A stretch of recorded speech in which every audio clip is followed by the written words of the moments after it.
So we do this live thing, and you wing it. There's two things that people don't like to do. One is to put themselves on video. I'm the same. It's this funny looking mug.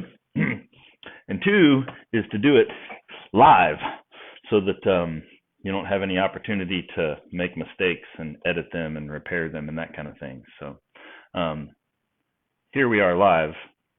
Hi, Sarah. We don't have the opportunity to make mistakes. Feel free to give me a comment if you can't hear me, I guess. I've got Mikey, my co-host, will be here in just a second. He's setting up. So we'll invite him. Things on the Facebook Live take just a second to get set up, so it has to go through the system to notify or whatever that he's available and that I'm available. So in the meantime, what we'll be talking about is some interesting stuff. And before we get into that, I was talking to Mike about exactly what we need in this first, like 30 seconds, a minute, something like that while we're preparing. And I think I'll bring my guitar up here. So I'll have my guitar so I can twiddle on it. So I gotta invite Mikey, I guess.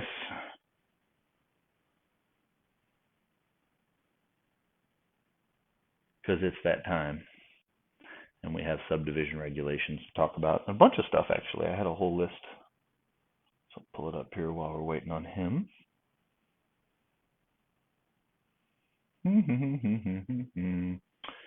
Meantime, if you are watching or as you log in or wherever this video goes, if you're watching it later, we're going to be putting these on YouTube. If you do have a comment, question, suggestion, or something that needs to be discussion or anything else that we can talk about, feel free to add that in the comments below. Hi, Mike. There's two mics now. Hey, Cricket, what's happening, buddy? Just slaving away, man. You know us salespeople. I'm trying to get the seat adjusted properly so that I can get myself to where it's not just my chin in the video here. We've already got some people that have dialed in to watch us. Fantastic, man. We're excited to have everybody on board and, to kick this thing off here in a few minutes and everything else. Look, it's going to be a great holiday. Got big plans, buddy? Got big plans for holidays? Now, the day before Christmas is my birthday, so I just try and sit around and wait for people to, come by and bring me gifts, mainly. Bring you Most gifts. of them don't. Well, yeah, most of them don't. They forget that it's my birthday and they just remember Christmas and they're off doing their Christmas thing. So I just forgive all my friends and family for bailing out on me, basically. Well, do you feel slighted because your birthday is right around the Christmas? I'm lucky enough that I came from kind of a poor family, right? And it really did make a difference, right? So like mom and dad had the ability to save up a little more if your birthday was in June than if your birthday was the same time as Christmas. So I really did just kind of learn to, I would get one big present, right? Instead of a bunch of cool little presents. And mom's got some obnoxious stories about how much I hated that. But of course, yeah, I learned. So yeah. Christmas time's a different thing for me. Yeah, I was the baby of the family, and my family would tell you that I was the one that got all the presents. There's a whole bunch of stories that said, hey, there's another one for Mike. There's another one for Mike. And it just kept, I got them all. I heard that at your inauguration. Yeah. I heard it. I was there. There's another one for Mike. There's another one. So speaking of Mike, speaking of, it's 4:00. 2 + 2 is 4:00. We've got a introductions, right? Is that first step? You gonna guide this train? Am I gonna lead or are you gonna lead? We can both lead. We'll just step on each other's toes. I'll kick this sucker off, man. Hey, Cricket, good to see you. Hey, Mikey. Welcome everybody to Missouri Ponds and Pools podcast. If you jumped on the last one, we had a little hiccup, a little glitch.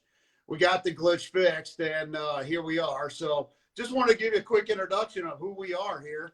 I got Cricket Everett Lennon Staggs, Esquire III, with us today. Yeah, hold on. He's the member of three. You can't introduce me first. Hang on. So I'll introduce you first, because mine is an obnoxious introduction. Okay. Mike, he's got the real thing here, though. I've studied. This is Mike Ruzicka. That's how you pronounce it, right? Ruzicka. Ruzicka, close enough. My dad calls it Ruzicka, but whatever. Ruzicka's fine.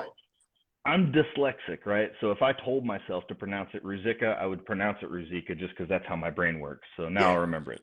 So Mike Ruzicka, you've been licensed since 2007. You're Yep. licensed in several counties. We got Jefferson, St. Louis City, Jefferson County. Did I already say that one? And Franklin County. Yeah. Yep. You are currently the president-elect. You'll be the president this coming year of your board, which is now called the Gateway Association, correct? Southern Gateway Association. We originally were called the Jefferson County Board of Realtors, but a few years ago, we encompassed a few other areas, and now we are the Southern Gateway Association of Realtors. And that is correct, Cricket. I am taking the helm on January 1st. One of these days, you're going to have to tell me more about that because I am definitely interested in hearing how local boards that are in the exact same kind of region worked together to take care of their clients. That sounds like that's a great story. Yeah, yeah. And our Fantastic. board is growing. We're growing about 12% a year. We've had a really good couple of strong years with membership, which has been really, really good. So I'm going to continue on from the past presidents that are building this thing and keep it going. You know, we're close to about 700 members now. So including affiliates, we're doing real well. We're doing real well. So we're excited for what's going on next year.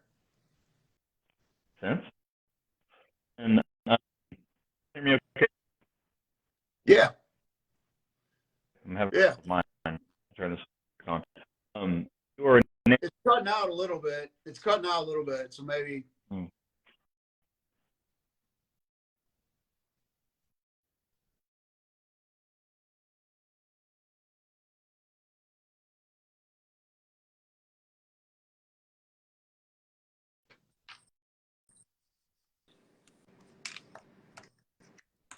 Am I having a technical difficulty? There you go. I think it may have something to do. Difficult is it going to be on me? There we go. Yeah, I don't know. I can hear you now. I'm having problems with the Apple products. I'm having products with the non-Apple products. I don't know. Yeah. Anyway, so I got a friend of mine, and we always go back about the Apple Android. You know, that whole conversation about Apple Android, and you know, I still have my Apple. That person has their Android, and it's like, okay, you know, you need to come to the dark side. The Apple product's much better, but that's a whole different story. So, taking the helm next year, man, we got a lot of good stuff going on. So then you're from Peavey, if I pronounce that right? Yep. Peavey, Missouri. We're right outside of St. Louis. I'm about 30 miles away from St. Louis City. So if I want to catch a baseball game or something, I can still shoot down that way. Gotcha. So in the land of concrete and pools and street lights. Lots of street lights and overpriced parking. And subdivision regulations. Subdivision regulations. That's exactly it, man. That's a whole nother deal. That's a serious introduction. And I met Mike. We we're part of the best class ever of Missouri Real Estate, Missouri Realtors Leadership Academy. We're the 2022 class. Two of the, there's 12 of us? Yeah, there was 12 of us. We had a great class. Actually, we do have the 13. We added one during the process. We had a pregnant member come along. What was the young man's name now? Elliot Everett, is that his name? Something like that. Yeah. So we'll have to get Kayla Johnson on here sometime, you know, with the rest of the classmates, because it would be unfair not to have the classmates on this, because if it wasn't for Missouri Leadership Academy, our paths would have never crossed, and this podcast would have never been born. And of course, as you know, when we're talking to the screen, we're talking to the people that are watching. So Mike and I met and instantly hit it off. We're good buddies. Through that process, we had 4 outings where we got to get together in places across the state and do leadership and team building exercises and stuff like that. So it's a really kind of a supercharged way to start a good friendship.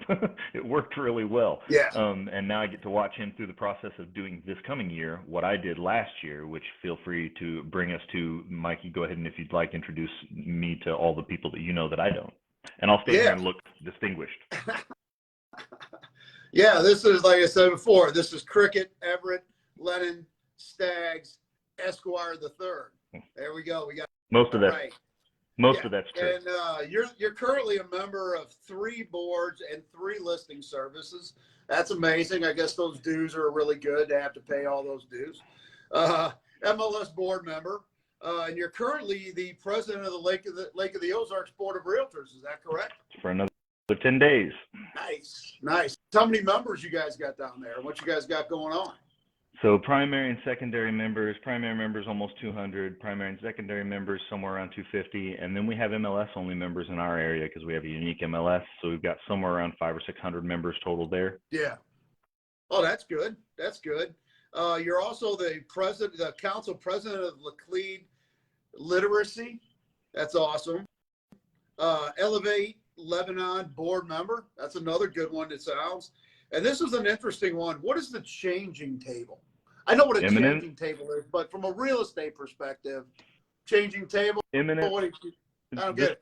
This is a subject for our entire conversation of its own. I was coming out of a haircut one time and I bumped into the lady across the room, and she was at the Changing Table org, and what they do is they help people to get diapers. So the answer to your question is Eminem said it. Food stamps don't buy diapers. I don't know if you're aware of that or not, but you'll give somebody food stamps so that they can feed their baby, which is great. We have food stamp programs, but then we have no way of cleaning up the mess afterwards. Right. And people that can't afford, it's either the food or the diapers, so they buy the food. So they're stuck with no way to change diapers. And a young lady told me a story in that room the next week or something about what she does, because she's got 2 kids and her husband left her and all that stuff. She's working this job. She's taking care of her own. She's handling her rent and all that stuff. And she just ends up stuck in spots where at the end of the month, she's out of diapers. So what she'll do is she'll yank the guts out of old diapers and replace them with paper towels and toilet paper. And I'm tearing up just talking about it because that's horrible. Yeah. So we give away millions of diapers a year, if I'm not mistaken. I don't have the exact numbers. As you know, when you serve, I can list all those things off, because when you serve in a board, you don't actually go and do all the work. You just serve in the group making the decisions, right, which is a distinct difference. Yeah, that was just interesting. That was just, when I seen, because you know what a changing table is. Most people know what it is, so that's whatever. And you're a retired auto sales pro, 2017. Relationships matter, man. It doesn't matter if you're selling cars, if you're selling houses, if you're selling stereo equipment. It's all about that relationship, bro. People's is people's. People's is people's. That's exactly it. Century 21 Local Regency Rookie of the Year in 2017. Wow. Congratulations, man. That's a good honor. That's a real good honor. I basically just had to throw a bunch of accolades up there because, of course, I'm speaking across the table from a Navy vet who literally threw his life on the line, and I just got some plaques. Yeah.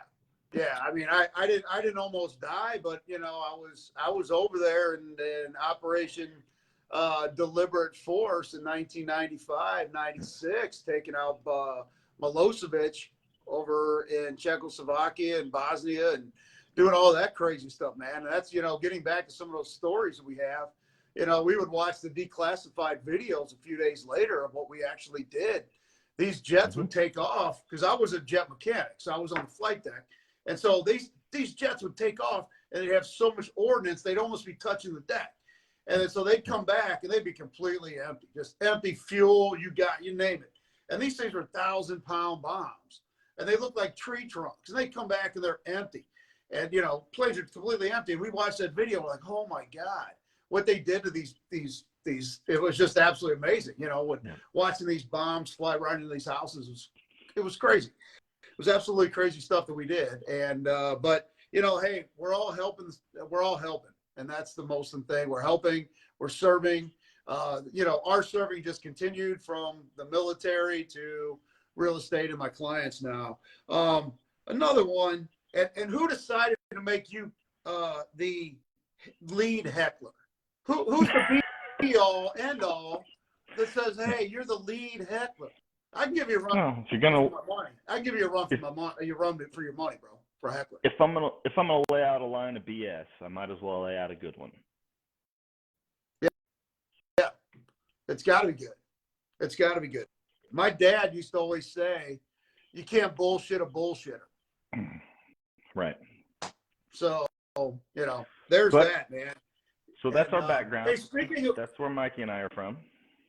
Yeah. So, kind of getting into the concept of the ponds and the pools.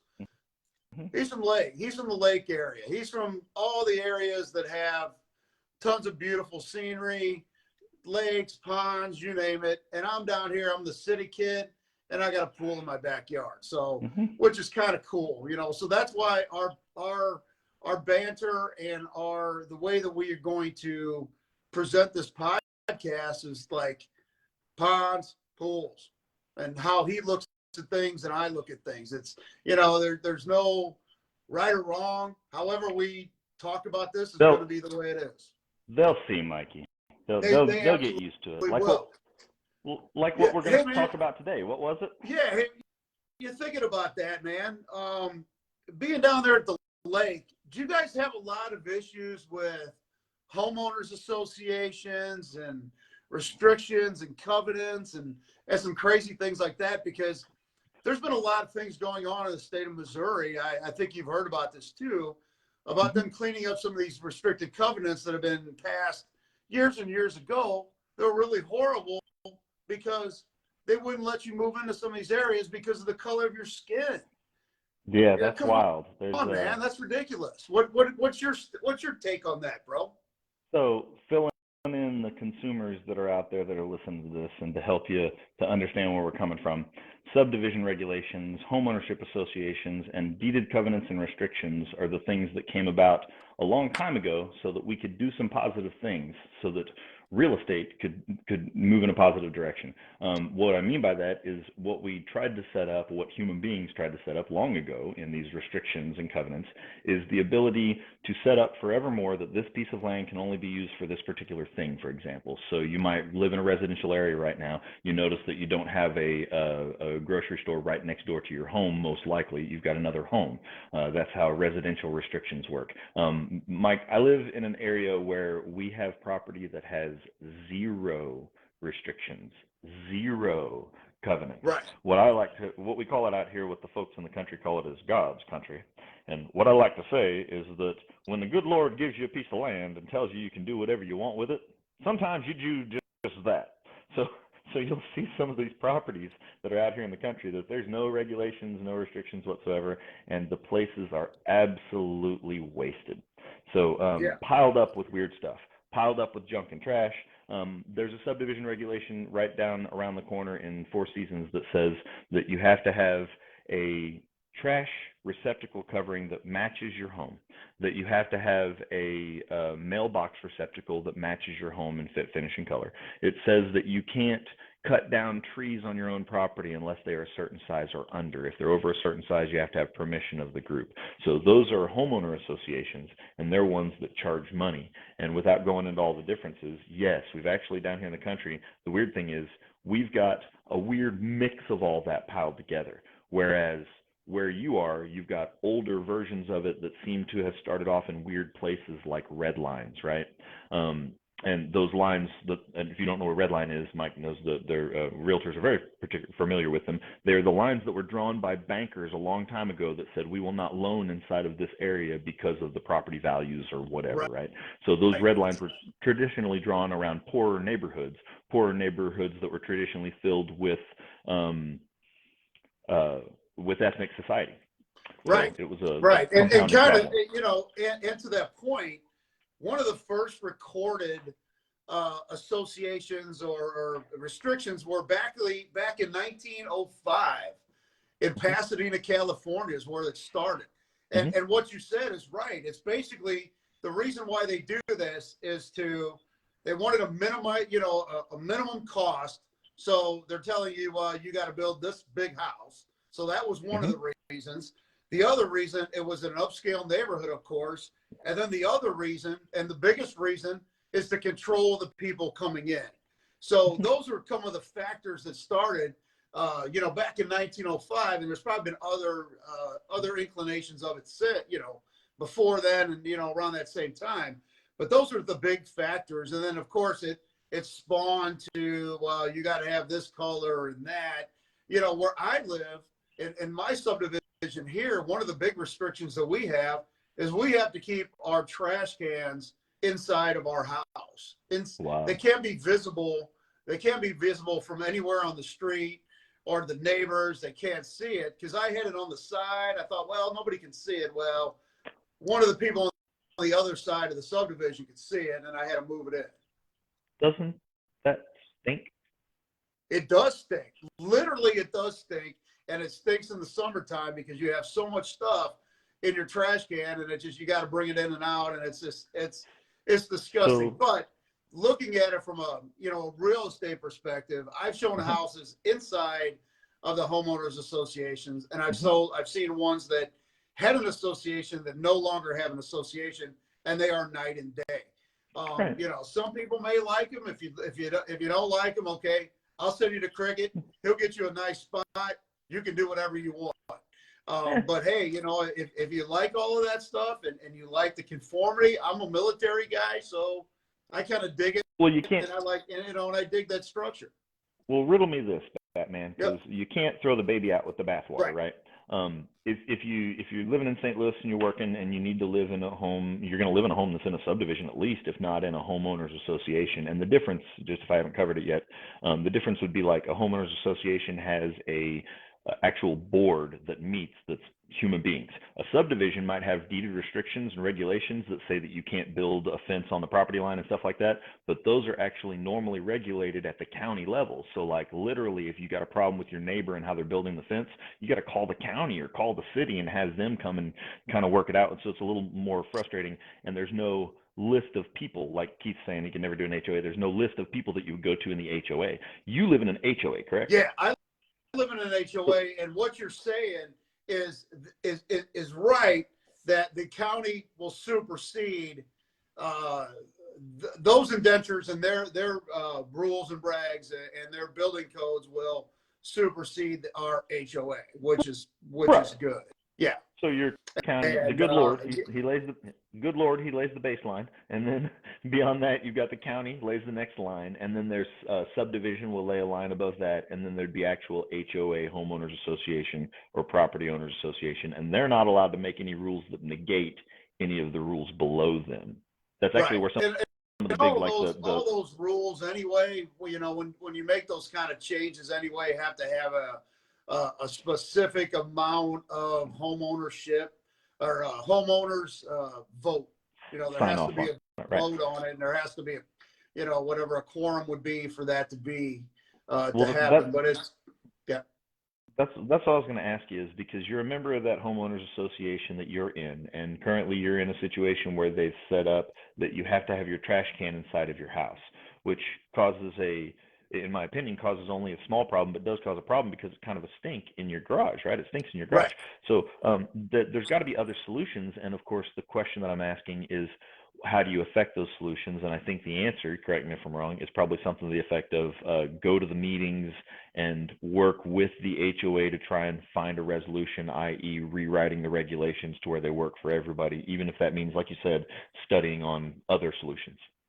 Yeah, I don't know. We've talked about that. I was on it for a year and then I got off of it. So I understand how things play with that. Right. But really, they don't want any type of any shed or any kind of standing free structure in the backyard. So you really can't, if you have a shed, it has to be built into your deck, and it's got to conform with the house characteristics. So the thing would be is to put in sheds, but nobody wants sheds because sheds can look they can get kind of run down, ratty, and stuff like that. So, we decided we don't even fight it. It's fine. Just put them in the garage or whatever. But that brings up another point, that sometimes people have so much stuff they can't even park their cars in the garage, let alone 2 trash cans, which I don't understand. If you got that much stuff, you got to go find a new place with new stuff. Place for big. Yeah, there was an HOA. There's a Hall of Shame if you go on YouTube and just search for HOA story, right? I think is all I typed, and it popped up a whole bunch of different news article stories that were HOA Hall of Shames, right? Yeah. And one of them was that they were towing people's vehicles within hours of them parking it on the street so that they could move stuff in their garage and stuff like that. One thing I'll point out in the difference between your HOA and the subdivision, like in my subdivision, I'm in a little subdivision on Daytona Drive, and It's recorded with the county. You can look up the county list of subdivision regulations. For example, no manufactured or mobile homes are allowed in that subdivision. The homes have to have a brick face to the building, and then the mailbox has to match that brick face. Yeah. So we have a neighbor whose mailbox got smashed by somebody in the middle of the night, right? And they don't have the money to pay for it. Well, we as subdivision property owners could call and throw a fit, like to the county or something. I wouldn't know the process because I've never done it, but it would probably be something as simple as contacting the county sheriff or whatever and letting them know. And they would literally serve a notice to my neighbor that they have to get their mailbox fixed. Yeah. And that, what I'm laughing about, is what turns into HOA stories that are horror stories that are the reason people say they'll never live in an HOA, because literally the HOA starts issuing you fines. And there was one story I've got marked here. They issued a guy a fine because he did not have trees planted where 2 trees had rotted out in his front yard. He had to replace those trees. And then they started fining him because the trees weren't big enough. Yeah. They had to be Yeah. a certain See, the thing type is of tree. if you don't, right, it's the same thing. If you don't pay your HOA dues every year, they can place a lien on your house. And I've had that happen before on houses that I've sold, that, hey, you got to clear it up. Yeah, you may not like the people that are running the HOA, but unfortunately for them, for you to sell your house, they have to sign off that they got their cash. Yeah. So pay it now or pay it later. We're gonna take it. We're gonna get it from you because we're not gonna let you sell your house. We're not gonna let you pass deed because of that. So there's a lot of subdivisions. There's a lot of subdivision HOAs in our area that are pretty exclusive, right? We don't have them otherwise, though. We don't really have HOAs, and they don't pay dues, and they're mainly just subdivision regulations. Right. But we've got some really wild subdivision regulation stories. If you're watching out there and you've got a subdivision regulation story that's crazy, feel free to share it in the comments. We'll look it up, or you can tell us about it, or we can bring you on for the next story. Some of the ones that I came across were the perimeter wall was built in the subdivision when the whole subdivision was built, but nobody assigned who was going to take care of the perimeter wall. So the perimeter wall now has to be taken care of by the property owners, but the property owners were told that it was part of the subdivision.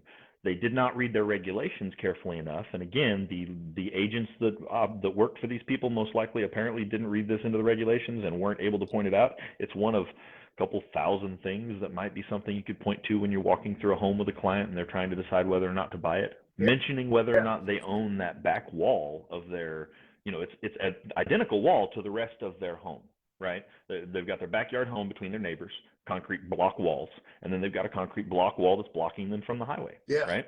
It started crumbling and falling apart, and the HOA says, sorry, we're not paying to fix it, and it's $7,000, and somebody has to pay for it. It's always one of these deals. And then for all the consumers that are out there, when you're buying in a subdivision that has indentures and restrictions, you're allowed to review those restrictions during your time while you're purchasing the property. And if you find that within those restrictions are something that you don't like, and you have it written into your contract, which we can do because there is a specific document that we use for this that gives you the opportunity to review all of those HOA documents and covenants and making sure that you're comfortable with buying in a subdivision that has those restrictions. If you don't feel comfortable with it, you're allowed to get out of the contract legally with this contingency and retain all of your earnest money. So from a standpoint, if you're looking to buy in one of these, you do have the ability to review all of these documents prior to taking possession and closing on the property. And a wise word, even though it's a busy market and you have to do all this very quickly, a good listing agent will put that stuff up front in the listing so that buyers are able to find it and the buyer's agent's able to find it and direct it to them. They'll also have seller disclosures that will include some of this information. They'll have other city disclosures that you guys have that we don't even have. They'll have all the federal stuff, and all that stuff should be there and available. And then you've also got county records that are available that you're able to legally access at free or no cost, if I'm not mistaken, in my area. Anyway, it's county exactly dependent. Right. Yeah, that's exactly right, Cricket. And also your local title company too. So look up your favorite title rep that you have, give them a call and say, hey, I'm working in the subdivision. You got a copy of those regs. Normally they have a lot of those already on file for you, so you don't have to pay for them or try to get a hold of the HOA people, because it is another volunteer position. You know, And these HOA trustees don't get paid for anything. They right. shouldn't get paid for anything that I'm aware of. But hey, you know Well, how all that stuff goes. So so that's pretty crazy with what's been going on with these HOAs and stuff. right. Well, and remember, to the general consumer out there, we discuss this stuff in generalities, and we talk in third gear because we're in the industry. So sometimes what we're talking about might drift past you for a moment. Feel free to reach out if you have any questions. That's what we're here for. And we're not here to sell you something. We're here to answer your questions, right? That's part of what we're trying to talk about. Like, for example, we just started talking about all the ways that you can gather information. We're talking about what your agent will be doing to gather information to put in front of you. But at the same time, we're talking about what you as a consumer need to do as your own due diligence. This is your home that you're purchasing, and I do not know the many interesting things that make you you. I try to, but I do not. So you have to inform me, and I will help you to study all of these steps. Like Mike mentioned, when we are filling out the contract, I will point out we have a 5-day property data period that I'm check marking here. We're going to spend 5 days to look over all this stuff that you're already looking at now, and you let me know if you have any questions about that stuff. And when it says that you're only allowed to have one shed in the backyard, that's up to you whether or not that's a problem for you to own this home.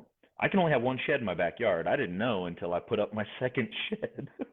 And the city said, sorry, we're not going to permit that. And I Yeah. said, why not? And they said, They well, it's come your knocking. subdivision regulation. They come knocking on your door. And from a standpoint of what we do from an agent perspective, you know, we give you the information. We allow you to. Here's the information. You guys have to decipher it on your own if this is something that you guys want to live with. So Cricket and myself don't make the determination if this is good for you. You make the determination for yourself if it's good for you. And disclaimer, we are speaking as ourselves in our own businesses and brokerages. We do not speak for realtors across the nation. The code of ethics will speak for them. The realtor pledge, I pledge to protect the individual right of real estate ownership and to widen the opportunity to enjoy it. Feel free to call your realtor. Ask them what the realtor pledge is. And if they can't at least tell you what it is, maybe call a different realtor. I don't know. Yeah. Anyway, so. Yeah. So we're not speaking on behalf of any type of board or any kind of organization. It's just Cricket and Mike. So that's really it is. So we're not representing anybody else. The reason this conversation is important and what people tuned in for. So we're in 28 minutes now. So I want to mention something that, again, it'll drop your jaw if you're not aware, because I was not aware. I did title work for a client. We were helping them to buy a property, and the title work came back, and part of the deeded covenants and restrictions said that you are not allowed to own, use, or enjoy this property unless you are of Caucasian descent. That was written in 1958. 1958, so your father may have written it. In 1958, that was written. The 1960 area, something like that, we started working on this equal rights movement, right? It was starting to come to fruition. 1968 is when this was signed. So in 1963, these same people came back and wrote a second sentence below that, and it said that the sentence above is not a sentence of racial discrimination, but a statement of fact regarding Caucasian ownership of property versus other races and property values. What an insulting highbrow way to say that you can't keep your property unless you are of Caucasian descent. Right. So we, as a people, are insulted about that. We've been insulted by that for a while. Bear in mind, 1968 came along, and what happened is the Equal Rights Movement said if you see that in county restrictions anywhere, you have to draw a line through it and say that it is no longer legal to do this. So that's what was on that piece of paper, was a big line that was drawn through it. And for what it's worth, my clients were Caucasian. They didn't notice or worry about it. But I think to myself, if they had been African American or anything other than Caucasian, right, how would they have felt in taking title to this property? Well, I felt that. I didn't say anything. I was young. I was just learning the business. It was 2018. One of our agents, one of our Missouri realtor agents, and I can't remember her name, Sherry, I believe it was, Asher, brought it to the state's attention and brought it to someone's attention in the world of RPAC, which is the Realtor Political Action Committee, and they took it forward to the state, and we now have this written into state law. Mikey, tell them about what the state law is now. Yeah, that state law went into effect, and I think that was in August of this past year.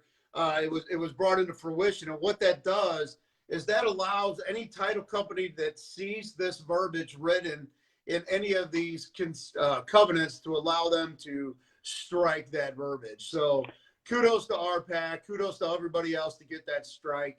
I gotta stop you. That taken care of. I gotta stop you. Do you know what an act of Congress it takes to get the title companies or the county to strike something on county records, to redact it, to black it out so that no one can ever see it again? Yeah, it took a whole lot. I mean, you know, that would be a whole nother podcast all there together for that. But I'm glad that Missouri's got on board. The diversity thing that we have going on is absolutely amazing, which is good because everybody is allowed to live everywhere. So there's really should be no disparity on anywhere where you want to live. So one of the coolest things about that diversity and equity discussion is that, as you mentioned, I'm out here in the country and I'm kind of in a monochromatic area, if you don't mind me saying so. It's interesting to get into a world where other people exist in a different fashion and cultures are different and things like that, and see how it meshes together to what society is in a larger area. Yeah. I think it's we're not a melting pot. We're more like a chopped salad, and it's really cool. Chopped salad on a cold plate. So while we're talking about subdivision regulations, we got past the racist crap, thank goodness. That was back in the 60s and stuff. We're past that. So what we still have to deal with are some crazy stories, and I found a couple of them. There was one from Arnold, Missouri. It was a subdivision out there that was not an HOA, but just it was an HOA. The guy had a 1950s model Ford pickup truck, right? And it had original paint, so it was kind of rusty, right? The HOA was trying to foreclose on his home because he was leaving that thing parked in the driveway. Mm-hmm. So that's an obnoxious one. There was no parking in the driveway or street if your driveway isn't already full of actual automobiles in another one. So they were towing people's vehicles. The one lady, what was it? She was suing them because they had to come and, oh yeah, that's right. The guy had his vehicle parked in the driveway, and they came and pulled the cover off of his car to see whether or not it was licensed, and then issued him a citation for having an unlicensed vehicle in his driveway. They had to trespass and touch his personal things in order to find out whether or not his vehicle was licensed. Yeah, that's some crazy. Like I said, the one that I had about the trash cans in there, that's about as crazy that I've ever experienced recently that I can remember.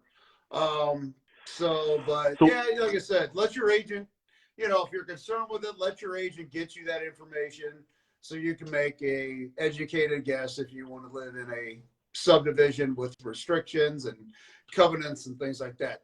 Well, we don't want to get on and keep rambling on here, Craig, and maybe we should start wrapping it up here and, get ready for the next one.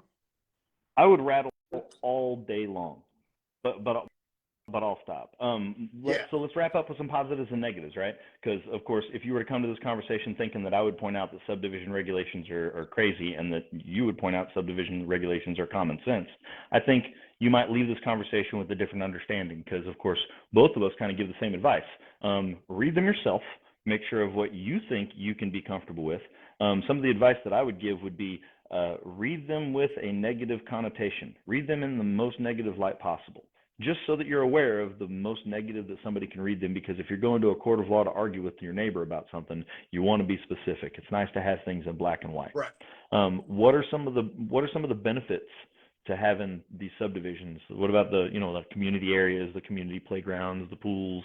What are some positives you can give me? It like you said, it comes down to the person if they do definitely want to live in something like that. Because other people like that stuff that is nice. They want everything that's like clean and everything that they can do for their family and those amenities for their family. Those are the big things that people like. And they like that structure that, I don't want to live next to a house that's got 5 cars on jacks and things like that. That's me personally. There's other people out there. Hey, that's great. I'll go help work. I'll bring over a 6-pack and help the dude pull out his transmission. I don't care. But there's other people that like, I paid a lot of money for this house. I want my house to look nice. I take pride in ownership of my property. I'm not saying that people that don't live in an HOA don't take pride in their property, but some people really pride themselves on their house, and that HOA helps enforce all of it for everybody. And it makes it better for everybody. Some people are going to disagree with me on that because sometimes the HOAs get a little bit too in your business. So that's when you have to make that determination for yourself if an HOA is right or wrong for you. So, amen. Yeah. Well, that seems absolutely. like solid advice, Mike. Yeah. One of the things I like about you is that you try and give it's been solid great advice. talking to you, Cricket. like always, man. And just a shout out to everybody that's been watching us. Thank you so much for tuning in. We did have a few glitches the first podcast we did a couple weeks ago, but looks like we got it pretty well wrapped up. And they're only going to get better from here. So tell all your friends and family. This was a controversial subject because we're talking about racist crap. Can we talk about something else controversial next time? What do you think? Yeah, I'm thinking about subject that too. I'm thinking, here's what I'm kind of kicking around. The marijuana industry is going like crazy right now. You see it, everybody's getting legal. It's going crazy. So what I'm thinking we're going to talk about the next time is these dispensaries are popping up everywhere. What is this going to be doing for your property value if you live in a town or a city, wherever, that has a dispensary? And the thing that I came up with, and this is what we're going to talk about, cannabis and the housing market. Do you see your property values going up in smoke?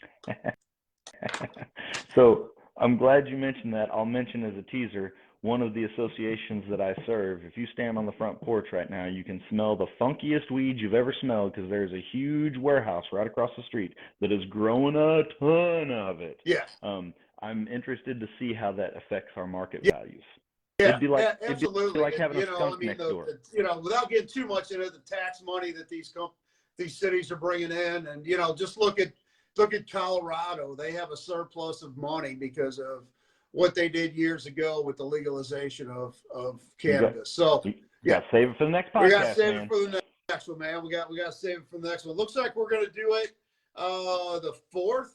Sounds good. At 4 o'clock. 4th. So we'll be getting another 4 o'clock. Yeah, on the 4th. So we really want to wrap everything up here and wish everybody a happy holiday, Christmas, Hanukkah, whatever else, Kwanzaa, whatever you celebrate. Festivus for the rest of us. Isn't that like it's for the rest of us? Yeah. That's right. There will be the airing of the grievances. We'll get out the poll. It'll be a whole thing. You got it. All right, Cricket. Well, have a great holiday, buddy. Talk to you soon. Talk to you guys soon. Thanks, everybody. Appreciate it.